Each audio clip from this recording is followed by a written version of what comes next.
মানবিক মুখ পুলিশের। যে কাজ করা উচিত ছিল নেতা বা জনপ্রতিনিধিদের, সেই কাজ করলেন আইসি মনোজিৎ সরকার। পুলিশের এই মানবিক আচরণের প্রশংসা এলাকাবাসী। গ্রামের মাঠে পড়ে থাকা অজ্ঞাত পরিচয় অসহায় এক অসুস্থ বৃদ্ধের চিকিৎসা সহ দেখভালের দায়িত্ব নিজের হাতে তুলে নিল পুলিশ। রাতে খোঁজ পেয়ে আইসি মনোজিৎ সরকার নিজে চলে গেলেন, ওই বৃদ্ধকে নিয়ে এলেন হাসপাতালে। মালদা জেলার হরিশ্চন্দ্রপুর থানার ভিঙ্গল গ্রাম পঞ্চায়েতের ডুমুরকলা গ্রামের ঘটনা। 2 দিন আগে ওই গ্রামেরই একটি জমিতে অজ্ঞাত পরিচয় এক অসুস্থ বৃদ্ধকে পড়ে থাকতে দেখে স্থানীয়রা। অচেতন অবস্থায় পড়েছিলেন ওই বৃদ্ধ। গ্রামেরই এক চাষি অনিল কুমার দাস বৃদ্ধকে তুলে স্নান করিয়ে নিজের বাড়িতে নিয়ে যান, খাবার দেন, কিন্তু বৃদ্ধের শারীরিক অবস্থার অবনতি হতেই থাকে।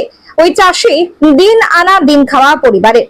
খুব বেশি দিন বৃদ্ধের দেখভাল করা বা তার চিকিৎসার দায়িত্ব নেওয়া চাষির পক্ষে সম্ভব ছিল না। স্থানীয় নেতা জনপ্রতিনিধিদের জানালেও তারা কোনো ভ্রুক্ষেপ করেননি। অবশেষে ওই চাষি খোঁজ দেন হরিশ্চন্দ্রপুর থানায়। শুক্রবার রাতে খোঁজ পেয়ে রাতে গ্রামে চলে আসেন আইসি মনোজিৎ সরকার। বৃদ্ধকে নিয়ে হরিশ্চন্দ্রপুর গ্রামীণ হাসপাতালে পাঠান চিকিৎসার জন্য। যতদিন ওই বৃদ্ধের পরিবারের কোনো খোঁজ না পাওয়া যায়, পুলিশ ততদিন তার দেখভালের দায়িত্ব তুলে নিল হাতে। স্থানীয়রা প্রত্যেকে পুলিশের এই উদ্যোগকে সাধুবাদ জানিয়েছেন। এই প্রসঙ্গে আইসি মনোজিৎ সরকার বলেন, ওই গ্রামের মানুষকে সাধুবাদ জানাবো। তারা যেভাবে অচেনা ব্যক্তির সেবা করলেন, আপাতত আগে আমরা ওনাকে সুস্থ করার জন্য চিকিৎসায় পাঠিয়েছি। এত রাত্রে কোথায় এসেছিলেন? আজকে এত রাত্রে আসতে হলো আপনার? বটতলা এসেছি, বটতলা। স্যার কি হয়েছিল এখানে? কি হয়েছিল? একজন বয়স্ক লোক আমরা খবর পেলাম যে 2 দিন ধরে পড়ে আছে অচেতন ভাবে, অসুস্থ। তো এখানকার মানুষ এত ভালো যে ওনারা নিজে তুলে নিয়ে এসে নিজের বাড়িতে রেখে চিকিৎসা করছিলেন। যাই হোক, শরীরটা খারাপ হয়েছে, প্রচন্ড গরম, বয়সও ওনার 70 বয়স, মনে হচ্ছে 80 হবে। তো ওনাদের কাছে অশেষ ধন্যবাদ যে পুলিশের কাছে খবর পৌঁছেছে, আমরা সঙ্গে সঙ্গে এসেছি। আমরা ওনার হসপিটালে প্রপার যে ট্রিটমেন্ট হয় সেজন্য নিয়ে যাচ্ছি। কিন্তু এই গ্রামের মানুষের কাছে আমি কৃতজ্ঞ যে একটা অচেনা, আমরা নিজেরাও করবো কিনা জানি না, এরকম অচেনা মানুষকে নিয়ে এসে নিজের ঘরে রেখে ওনারা চিকিৎসা করিয়েছেন। তার জন্য অসংখ্য ধন্যবাদ। না, আমরা হসপিটালে পাঠাচ্ছি। অ্যাকচুয়ালি পড়েছিল না, একদিন বা মাঠে পড়েছিল, ওনারা নিজের বাড়িতে রেখেছিলেন। কিন্তু মানে বাড়িতে রেখেছিল, বাড়িতে কিন্তু পায়খানা পেচ্ছাপ ওনার কন্ট্রোলে রাখছে না, যা হচ্ছে একটা বয়স্ক লোকের। তো সেই ক্ষেত্রে তখনই আমাদের কাছে খবর আছে, তো সঙ্গে সঙ্গে আমরা এতে পৌঁছেছি। ঠিক আছে, তো একজন অচেনা লোককে এইভাবে হেল্প করার জন্য আমি এই গ্রামের লোককে ধন্যবাদ। আপনাকে ধন্যবাদ। আমি স্যার ওই তো বলছি যে আমি গরু মাঠে বাঁধতে গেছিলাম, আর মাঠে বানিয়ে আমার দেখছি যে আমার ভাই আর বৌদি পুল্লা বাঁধছিল, বলছে যে একটা পাগল লোক পড়ে আছে ওপারে, পুকুর পাড়ে। যে আমি তো আমার জীবটা করলে পাগল পড়ে আছে, চলো দেখে আসি একটু। আমি তো দেখতে গেলাম, দেখতে যাই করে দেখছি আমার মনটা এই পাগলটাকে দেখে, আর মনটা আমার চাইছে না যে আমি বাড়ি আসবো।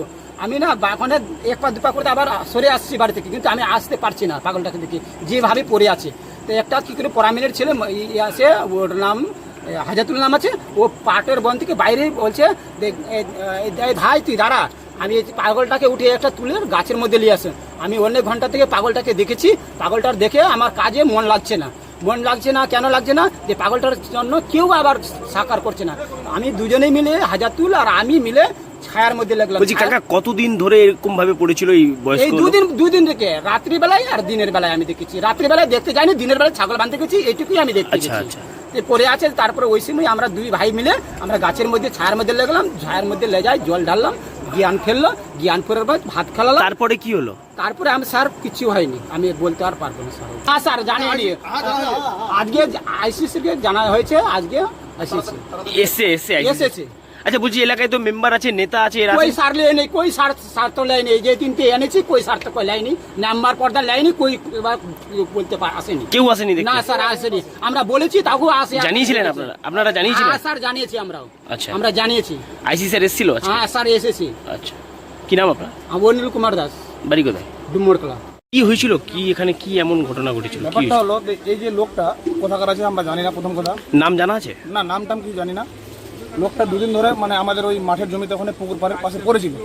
এক দাদা ওখানে গরু বাঁধতে যায়, দেখছে যে লোকটা পড়ে আছে, লোকটাকে ওখান থেকে তুলে চান টান করে ভালো সেবা যত্ন করে নিয়ে আসলো। আসার পর খাওয়া দাওয়া যত রকমের অ্যারেঞ্জমেন্ট সব কিছু ভালো করলো। আজ থেকে লোকটা কিন্তু অসুস্থ হয়ে পড়ে আছে। তারপরে আমরা এখানে যে শুনতে পেলাম যে লোকটার এরকম অবস্থা, আমরা থানাতে ফোন করলাম। ততক্ষণে দেখছি 15-10 মিনিটের মধ্যে চলে এসেছে পুলিশ এসে ভালো পদক্ষেপ নিয়েছে। হ্যাঁ এসে নিজে এসে দেখলাম। না, মেম্বার নেতার কোনো ভূমিকা নেই। কথা হলো যে নেতা মেম্বারের কোনো ভূমিকা নেই। যা করেছে আমাদের পুলিশ প্রোডাকশনেই ভালো কাজ করেছে, এই হলো কথা। পুলিশকে আমরা অনেক অশেষ ধন্যবাদ।